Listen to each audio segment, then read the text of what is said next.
There is a new effort to cut the cost of child care. Virginia Senator Mark Warner introduced a new bill today.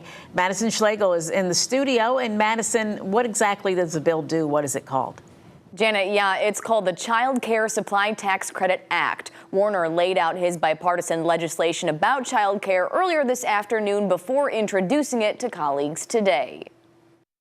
Senator Warner says right now child care across the Commonwealth has in some cases surpassed over $30,000 a year for one toddler and one infant. Today he suggested lowering that cost by giving providers pay increases. A median pay is about $14.60 an hour.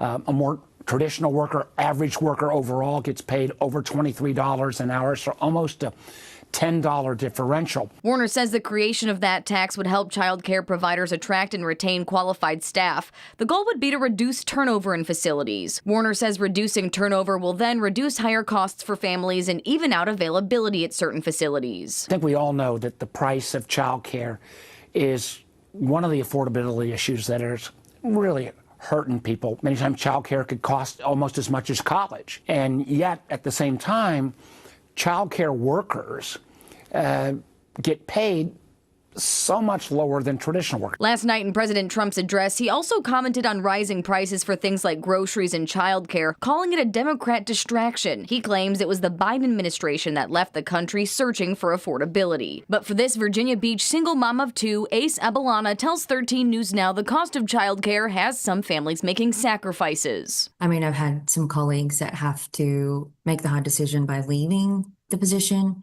and going into homeschooling their children. Again, family first, and the quality of life of your family is so important.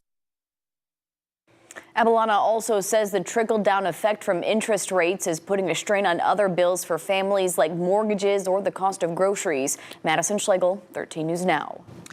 And also joining in the fight to make child care more affordable, West Virginia Senator Jim Justice is supporting the Child Care Supply Tax Credit Act alongside Senator Warner.